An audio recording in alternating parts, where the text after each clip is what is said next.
Hello and welcome to a special Christmas edition of Analysing Anfield, your tactics and analytics podcast, courtesy of the Blood Red channel. I'm Josh Williams and I'm joined by David Hughes. Dave, I was going to say how's your Christmas been, mate, but we're not quite there yet, but everything sorted, everything okay? Well, as is always the case, there's a little bit of running around to do on my part, but give it. I think the next few hours, once I've finished up with work, I'll get boxed off and then all done, mate. Kick back a little bit. What about you? Yeah, I'm okay. Running around, very busy. And the reason this is a special episode is because I'm supposed to be off. But as usual, dedicated Analysing Anfield host. I thought I'd dedicate some time to the winter schedule. But we've just found out 5 minutes before recording, haven't we, that the Leeds game has been postponed due to COVID cases. So it's probably going to be, all things considered, a shorter episode than normal. What's your Pretty much. initial thoughts on that, by the way? Relief or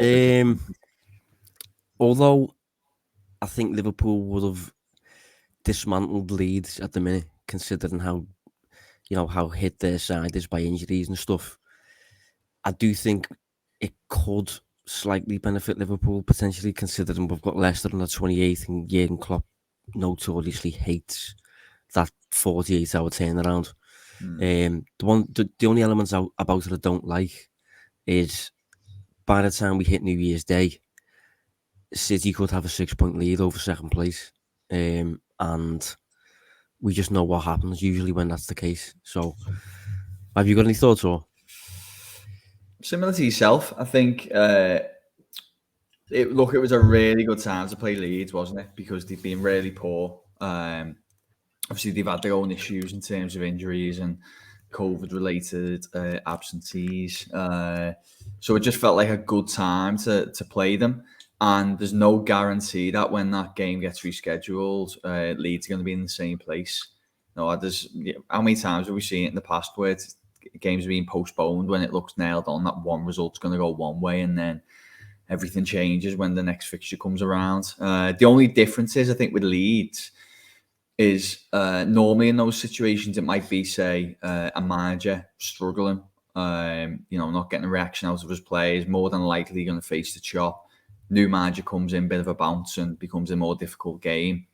Can't really see that happen with Leeds. I expect them to level out a little bit in terms of results, but I don't expect them to sack Bielsa, frankly. So, you're not probably going to get an excellent version of Leeds, in a month's time or in a few weeks, whenever it's rescheduled. But overall, I reckon low-key Klopp will be quite pleased that was called off. Yeah, I think it could benefit us, as I said, when it comes to facing Leicester on the 28th. Liverpool notoriously dominate Leicester, and Leicester have, I think, City on Boxing Day. So if you're facing Liverpool on the 28th, a fresh Liverpool, I think that could make the fixture a lot easier for us. So, but we'll see when it comes to it anyway. But today we're going to look back briefly at Spurs, and we're going to look ahead, I suppose, to Leicester now. And that's kind of all we have to go through really this week, despite the busy schedule. So, in terms of the Spurs game, mate, I suppose we'll start with general thoughts on this. Yeah. It looked like... Be careful.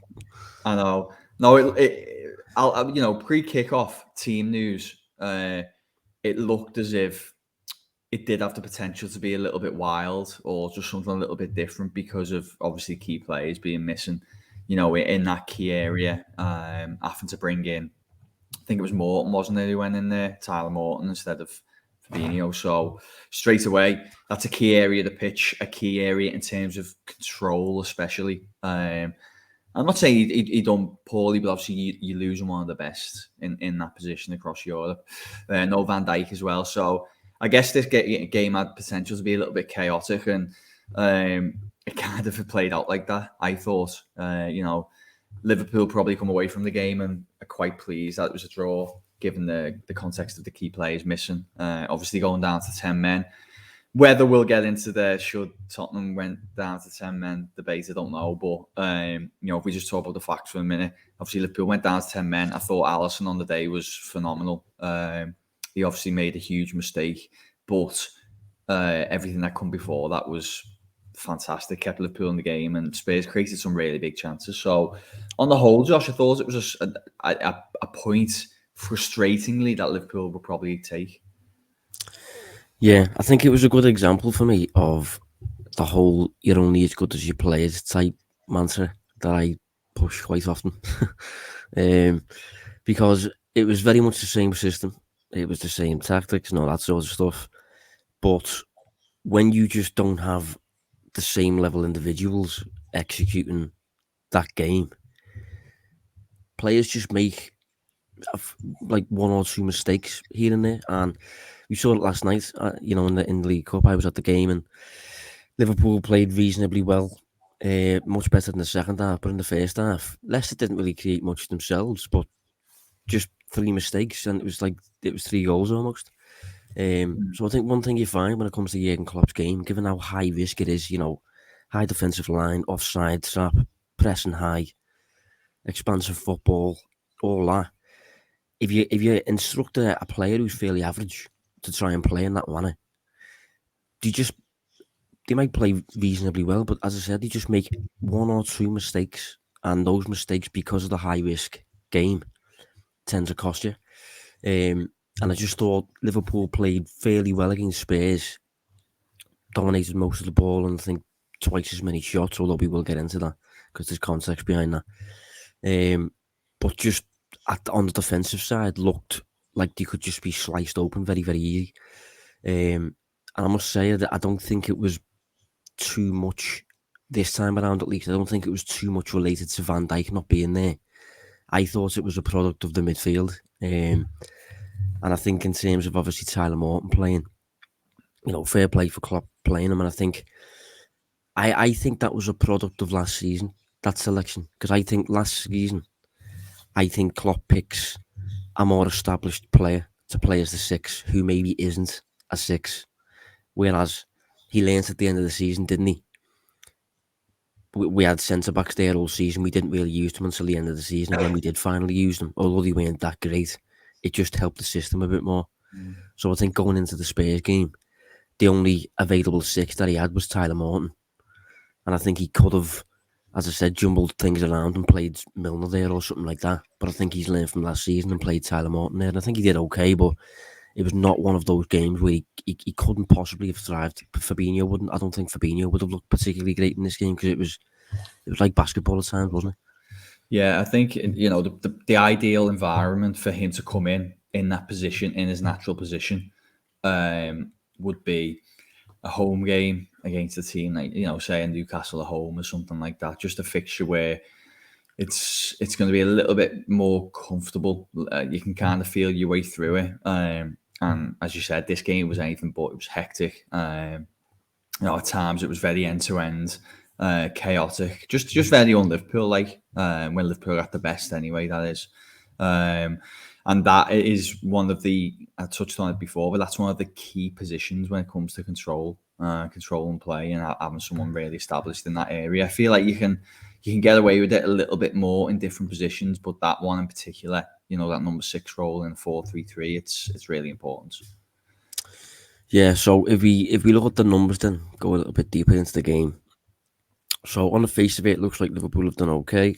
57% possession alongside 18 shots. Spurs only took 11.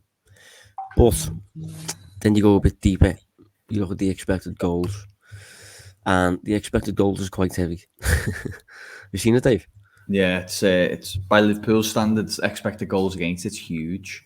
Yeah, so Liverpool posted an XG in attack of 1.5, which is not that bad. It's just okay. Liverpool usually posts a bit more, but Liverpool have posted worse plenty of times. So that's an expected goals where you're expected to score 1 or 2 goals.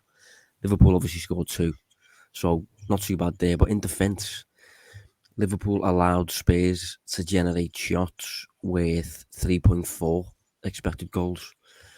That's very high. And I've just to capture how high that is, I've just looked now. So we use FBref as our provider, StatsBomb. StatsBomb's numbers, and StatsBomb goes back from now to the 2017-18 season, I think. And in the Premier League and the Champions League, going right the way back to the 2017-18 season, Liverpool allowed a higher XG against just once in one game. Have you got any ideas, Dave, what game that might be? Just Would not to it put, be? I mean, I'm putting you on the spot, aren't I? But No, could it potentially be a Manchester City game? a Manchester City game, I think, is second, funnily Right. enough. Okay. But the game at the top is the Aston Villa calamity when we Oh, lost of course. 7-2. Yeah. Obvious, really. Yeah. So this was right up there with that. And it's quite funny, actually, that Villa managed to score 7 on the back of it. Spurs only got 2. I think maybe you could put some of that down to Alisson. Which is what we said after the Aston Villa game, by the way. We said, Adrian in goal, and Yeah, potentially, that's a good point. yeah, it becomes a more respectable scoreline if you have Alisson in there. Yeah, no, that's a great point. And I think before we get into the refereeing, which we will, and we don't usually, before we get into that, I did want to highlight those numbers because although I felt like Liverpool were kind of robbed a little bit, Spurs generated 3.4 xg. Anytime you're facing that, you're very lucky to get away with it. That's a lot, and I think obviously Spurs didn't generate that much in quantity wise. But what they did generate, they should have scored they could have scored a fair few if it was a clinical day for them. But the refereeing, Dave. So we don't usually touch on referees. We very, very rarely do it, and there's a reason for that. It's because I hate doing it. I hate when managers come out after games and rather than looking at their own performance, they look at refereeing decisions. Does me head in. But every now and then, I think you have 1 or 2 games a season where the referee has seriously impacted proceedings, basically, based on his decisions. He's had a huge say on the result, basically. And I think this was one of them. Obviously, he sent Andy Robertson off. He didn't send Harry Kane off in the first half. Didn't give a penalty for Liverpool. And I think that was pretty much it.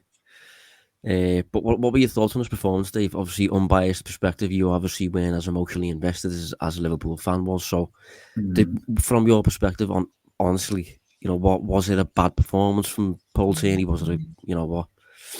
Yeah. Look, I can't really add any fresh insight onto it. I thought he had 3 major decisions on the day. It just so happens those 3 decisions are, I mean, let's be honest, they are kind of game-changing decisions in their own right. A red card changes a game, as does a penalty, because it more than often, leads to a goal, especially when you got like Mo Salah on the pitch. I think he got 2 of the 3 wrong on the day. And unfortunately for Liverpool, it was the 2 against them. The only thing, although I thought it was Tierney, wasn't it, Paul Tierney? Yeah. Although obviously the finger points at him, I do think it's a really difficult job to be a referee. And again, I'm not bringing anything new to the table, but I can only echo what others said in terms of, there's a team of officials with the benefit of cameras who can obviously look back on the incidents and kind of inform decisions. And for whatever reason, that team didn't go to the right conclusions on these. So to be clear, I did think it was a penalty.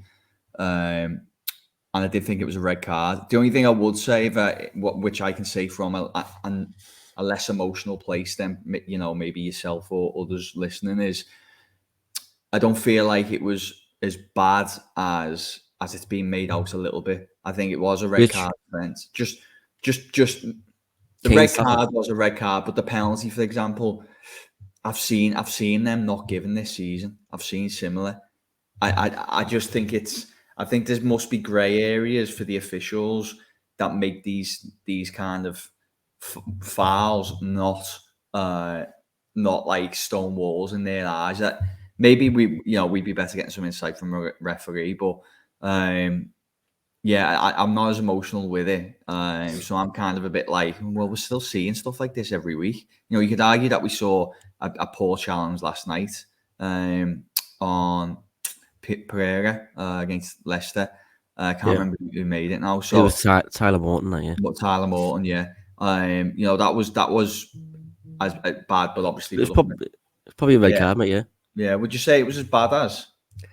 It was hard for me because I was in the ground, so I haven't really seen the replay, but it looked bad. Like, it looked like a potential leg I break. guess I guess to summarise before passing over to you, I'd say for me there was three big decisions on the day. He got two wrong. Unfortunately, both were against Liverpool. But I just still feel like we're seeing stuff like this every week. Challenges like this that go unpunished, and maybe it's a wider issue rather than being something against Liverpool only on this one occasion. Yeah, I mean, I'm not sure if I'm one of them who thinks it's a conspiracy against Liverpool or anything like that. I just, I really hated the logic behind the moves, behind the decisions, because apparently, for Robertson, Kane doesn't send off because A, his foot isn't high enough. It's only high enough to break his ankle, not his leg. And B, Robertson doesn't get caught much because Robertson jumps over him, right? So that's the logic behind that one, apparently. And then the penalty, the logic behind that was Paul Tierney believed that Jota stopped on purpose to win the penalty. To win it. Now, I didn't know referees were allowed to think like that, to be honest. Where did the quote? Where does he relay this information? The second part, what I've just said, the Jota one, he told Klopp that. That was his words to Klopp. Right. And the Robertson part that I've just relayed was the official VAR thing afterwards, type thing. But I think considering, so to get the red card off Kane, Robertson would have to stay there and take the hit, and for Jota to win the penalty, he would have to somehow keep moving while shooting. I just think that the logic behind that's crazy. And my main issue was I think Robertson's was a red card, but if you haven't give Kane's, you can't then give Robertson's. I just don't think that's. I think if you give him a red, get them both off. If you're not giving a red for Kane, Robertson stays on, in my opinion. Just to, I just thought it was a mad game in terms of refereeing. I agree that you see these things every week, but you don't see it to this extent influencing, the course of a match, really. If Kane gets sent off, Liverpool play against 10 men for 60 minutes. Robertson then probably doesn't make that tackle at the end of the game. Doesn't then miss 3 games afterwards. I hate it when referees have such an impact on seasons. They should be silent in the background, in my opinion, and this was one of them where he firmly took centre stage. How would you feel if they were to come out, or if in the post-match the quotes would have been different and it would have been like, yeah, got that wrong, definitely. We've made a mistake on that one. I only ask you because that happened for briefly last season. I remember in particular, this might ring a bell for you as well, Josh. Everton played Brighton away, and they were winning 2-1, and in like the 85th minute, the Brighton win a penalty for, I can't remember if it was a dive or something, but anyway, they score that penalty and then go on to win 3-2. So it was a quite big decision, and not directly afterwards, which is different. Yeah, I think I remember this. Yeah, but a few weeks later, they come out, like whoever the officials are for the referees panel, or whatever the exact terminology is, and basically said, "Yeah, we got that one wrong." And I just wonder if Tierney would have come out. I guess it's hard, isn't it, when it's all still very emotional and it's just in the wake of the game. But if he would have come out and said, "We've got both those decisions wrong today. We hold our hands up." Do you think you would have felt different, and do you think Liverpool fans would have maybe respected it a little bit more? I don't know. I don't know about Liverpool fans in general. I would certainly appreciate it. I wouldn't, I still assume a general reaction to that would still be anger, because you've cost us a game in a way. But I would respect it, because at least then you're owning your mistakes. But I feel like it never happens. I feel like they make quite high profile bad moves sometimes, and you don't really hear anything from it, and it's just a little bit frustrating, I suppose. But Yeah, we wouldn't really ever speak about referees, but given this game and the context of it, I think it did play a part more than usual. So we had to flag it. Funnily enough, Dave, though, after the game, just for the sake of my own, I don't even know why I did it really, but I looked into referee numbers and I looked into the referee who's the most likely to give a foul / yellow card, and the referee who's the least likely to give a foul / yellow card. Right. Paul Tierney's bang in the middle, so it's not him. I'm not getting at that. But have you got any guesses as to who's the most or least likely to give a foul? No. Maybe someone. I put Mike Dean at one end of the spectrum, but yeah. The least likely to give a foul is Stuart Atkinson. Martin Atkinson. Get mixed up with the names here. Martin Atkinson, yeah. Martin Atkinson. So if you've got him in charge of your game, I suppose you can expect your game to flow a little bit more. And the one who's most likely to give a foul, so the match will be a bit more stop-start and you get a few more yellows, is Peter Banks. So moving forward, just want to bear in mind, and don't even know why I checked it, but I just thought I would. Maybe we'll flag the referees each week. Who's going to be officiating, so we can work out if it's going to impact the game or not. Yeah, start going down the conspiracy theories, we say. Yeah. But yeah, unless you had anything else to add on the game, mate, I think we can move on. I think it was a generally, all things considered, the madness of the game and the XG and all that considered, is a point that bad? No, I don't think so. I said at the start, I think if you throw in the whole... Look, Liverpool in a position, aren't they? Going for the title with City, any points dropped is a disappointment. But when you throw in all the context that we're just throwing in for 20 minutes, I think you take that a point all day. That could have easily been a defeat on another day. You know, you said the referee decisions went against you, as we just talked about. Injuries, COVID, chances created by Tottenham, everything in there, mate. It's a good point. Yeah, I would say, just throwing into that though at the end, I do think Liverpool probably win it with a full team, but because of the COVID hits, you know, we had no Henderson, no Van Dijk.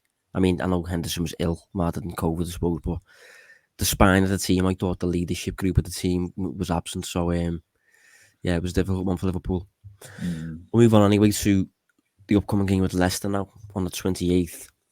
Yeah, a team that Liverpool notoriously prosper against, really. Every year it seems to be, I mean, there's been the odd moments, I suppose, but Klopp seems to dominate Rodgers usually. Yeah, so they beat Liverpool in February on away 3-1, but beyond that, you'd have to go back to 2017 for the last time, and that was in the League Cup, which you take with a pinch of salt. So yeah, it is a very tends to be one-sided fixture, and I don't know. I thought they managed the game really. I'll see what you think. Actually, I thought they managed the game quite poor yesterday, or just didn't react very well to Liverpool's changes and the momentum Liverpool built in the second half. But I think you can make excuses for them, but if you're leading 3-1 at half time, you should see a game out. And the fact that they never again highlights to an extent that the whole Liverpool seems to have over Leicester. I don't want to criticise him too much because I do still think he's a good coach, but I do think there has generally been a kind of like a soft underbelly to Rodgers' teams over the years. You know, if you think of Liverpool when we went for the title, if you think of Leicester when they're going for top 4, if you think of Rodgers in Europe, there's a fair bit of evidence there now that his teams are inclined to. I think they can collapse a little bit when things go against them and that. And I'm not sure how much of that you can put down to Rodgers. I'm not sure how harsh that is. You know that I'm even flagging that really, but Leicester are overperforming to be challenging for the top 4 place, and you could argue his Celtic team was overperforming, competing in Europe and stuff like that. And Liverpool were overperforming, contesting for the title that year, maybe. So he always obviously good at achieving that. I need to flag that. But it does feel over the years in certain pressure moments, his team have, as I said, just got a little bit shaky and collapsed at the business end, if you like. Yeah, maybe he's an example of eventually always reverting to the mean in terms, of he is overperforming and all catching up on him. But I mean, look, the thing is, don't let me get a little bit carried away with it. Yeah, I was going to say, I'm not sure how much of that you can even put on the coach, really. But I suppose from a Klopp perspective, the opposite end, Liverpool have really gained in that department since Klopp took charge. We've obviously gained better players as well. But Liverpool don't tend to collapse anywhere near as much as they did. Yeah, whereas, again, talking about last night, I don't know, I hate, and this is something you never see from Liverpool. I really hate that mindset of trying to run the clock down with 20 odd minutes to go, trying to slow the game down, not show much attacking ambition and all that, because I think all that indirectly just sends out signals. And I think if you're in an environment like Anfield, that just, if anything, adds to that momentum that you're building when you're chasing the game, when you see the team a bit fearful they're not going to come back at you. And I think in the end, Liverpool fully deserved to come back into the game and, get the third goal and take it to penalties. So I would put a little bit of that on Rodgers, I think. I think he has to take a little bit of responsibility for that side of things. Yeah, I mean, we are talking about the 28th game, the game on the 28th. But in terms of the recent game with Leicester last night, I did want to flag Konate, because I think obviously he was a typical Liverpool sign in terms of being gradually embedded into the team, not immediately thrown in. And I think whenever we've seen him, there's been the odd moment, I think maybe where he's looked a little bit, I think he's maybe been caught out, he's maybe been a bit too proactive in certain moments, but I do think overall he looks like a very, very good centre-half, and he looks like he's going to have a good future at Liverpool. I don't think he's going to be a problem. I think he's going to be a decent successor, in fact, to Van Dijk further down the line when Konate reaches the age of like 28 and things like that. He's currently, Google it now, yeah, he's currently 22. He's an absolute unit, as we know, which you need to play in centre half of Liverpool, in my opinion. And yeah, I just wanted to flag him because obviously we all had major criticisms of Liverpool in January because Liverpool were top of the league. Klopp quite clearly wanted/needed a centre half, and the club opted against in the end getting him on. And I think, although that was majorly controversial, and I still kind of disagree with that one, and today, I do think that one of the main reasons as to why they haven't done that is because they will have had Konate lined up in the summer. And I think now, and for the years moving forward, I think we will see why Liverpool was so keen to stick with, no, we're getting Konate in the summer, even despite the crisis that Klopp was managing at the time. It could be, yeah. And there's maybe the sacrifice is we could not win the league this season, but he could help us, win it in years to come. And he has. I mean, everyone knew he was a really good buy. It was just a question of was he a victim of freak injuries, or was he a player that consistently was breaking down? And go on. I was going to say at the same time, what's your stance on the whole Bundesliga tax thing? What, in terms of whether if they can translate that quality into the Premier League? In terms of Bundesliga players coming to England and struggling, I think there's been a fair few of them who've done it. And I think, the way you just said then, we knew he was a good signing. I agree. But there's always that Bundesliga tax thing hanging over the player until he starts doing it. I'm not sure if I'm fully on board with that one.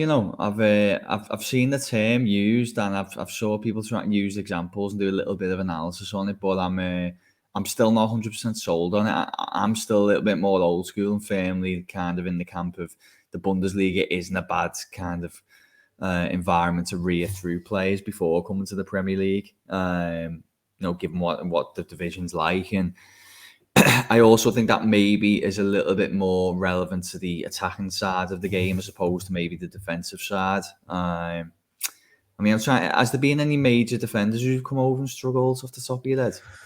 Well, I was just thinking then, when I was thinking of evidence of players who they are mostly forwards. If you think, I think it's been levelled at Sancho so far, even though I think that's uncalled for personally. It's obviously been levelled at Werner at Chelsea. I think that one's a bit more understandable. Havertz. Havertz, but I think Havertz has been fine personally. But That's it. in terms of centre half, though, no, I suppose you don't see many, do you? No, Come over. I'm trying to think who else was the Haller. Was he one? No, he was Dutch Eredivisie. Yeah. Joe Linton. Joe Linton was one, wasn't Joelin, it? yeah, Yeah. that wasn't great. Like, But again, you've mind you, thrown he it on. performed the other day, I suppose. Yeah, he's coming. Apparently, he's coming into his own, and I don't know. Who goes to Newcastle and thrives. Really, it's a tough place, isn't it? Over the last couple of years, so to answer your question, I still thought no, he was all right, and I still think buying from the Bundesliga isn't a red flag for me. It was just whether he could just continually be fit. I think we said at the time that it was a case of rather than breaking down, it was more kind of big injuries, and on that basis, probably won't carry on. And it looks like so far so good anyway. Yeah, I agree. But just rolling it back to Leicester anyway, in terms of what to expect from them. Just been having a little look at the numbers for the season so far. For some reason, gradually Rodgers' numbers haven't been so good as his career's moved on. I think he seems to have adopted more and more the approach of, I mean, he was very philosophical at the start, wasn't he? And I think now he's a lot more inclined to adapt based on what he's got and what he's facing, basically. So I think if he's in a position where he has to soak pressure, like he did for the second half against Liverpool last night, I think he will just do it and he'll counter attack. I think a lot of that stems from having Jamie Vardy in his team, and he's one of the best counter attacking players around. So, but in terms of expected goals this season, excluding penalties, Leicester are fifth, which is not bad. Got a higher XG, mind you. This is not factoring in the postponements. So, well, even factoring in the postponements, the fourth actually. So that's better than I expected. In terms of shots, closer to mid-table. So that suggests that they don't generate that much, but when they do, they're quite clear-cut shots. And on the defensive side of the game, for expected goals against, they are, a little bit worse than mid-table, but they do tend to face a fair amount of shots, though. They face only Newcastle United, Leeds United, and Burnley average more shots on their goal than Leicester. So, all things considered, Rodgers still in charge, Klopp still in charge, two teams being very similar. I suppose the only caveat you could throw in there is we don't know who's going to be available for Liverpool. Hopefully Van Dijk will be back and stuff. I've got no idea really, Fabinho and things. But if Liverpool can field, a 75, 80% strong team as normal, I would expect Liverpool to just kind of play in their usual way against Leicester. And that, in my opinion, usually involves total dominance. Yeah, I'd agree. I'm trying to think if it remotely throws a spanner in the works that it's away from home as opposed to being home. But, I mean, history suggests it doesn't. It's probably going to be a very similar game. As I said, I know they beat Liverpool there last February, but that was really in the middle of that kind of messy period with the defence and things and key players missing. So I'd take that with a pinch of salt. I just it's really hard, isn't it, with 5 days away or whatever it is to try and preempt what to expect at the moment because of the amount of the players missing and the games being cancelled, and to an extent a fixture list in between. Who have Leicester got in that? So we haven't touched on this, Josh, but Leicester actually due to go to the Etihad on Boxing Day as well. Yeah. So that's what I mean. Yeah, that's a tough game, isn't it? It's probably the worst possible Christmas schedule you can have, really, isn't it? I mean, to face City and then 48 hours later, you face Liverpool. And that Liverpool as well won't even play on Boxing Day. That Liverpool will be fairly revitalised considering we've just played our most recent game. So, got a couple of days off there, around a week or so before we have to face Leicester. Yeah. So, I can see Liverpool playing being okay. I think Liverpool could score a few in this one again, but it all comes back to who will be available. I've got no idea who's going to be available. I've got no idea if the match will even go ahead. Yeah, It's I mean, I hope it does.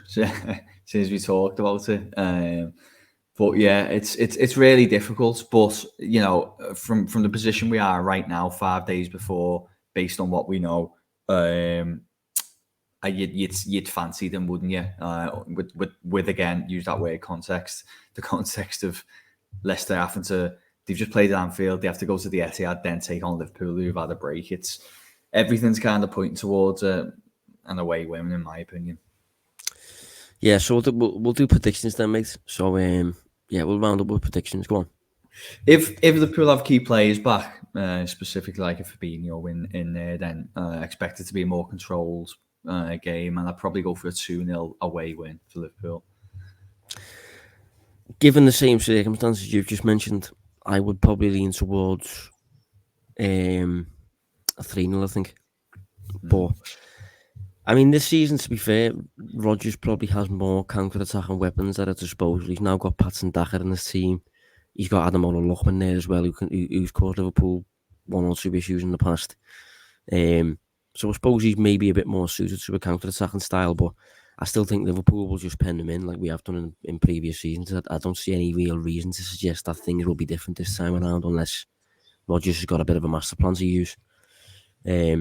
So yeah, I'm going to go for a 2-3-0 win or something like that, fairly comfortable. And as I said, Liverpool benefiting from having a bit of a Christmas off in a way. But yeah, we'll round up there, mate. So, Dave, have a good Christmas, mate. Yeah, thank you, mate. I don't know when we're next back on. So good Christmas and potentially good New Year as well. We'll see what happens. And thanks everyone for listening this year. Yeah, I mean, at most, we will have one more before the New Year, but possibly not. So, if we don't, have a good New Year as well. But thanks for tuning in. Have a good Christmas. Thanks for joining us throughout the year. And we will be back soon. Do tune in. See you then.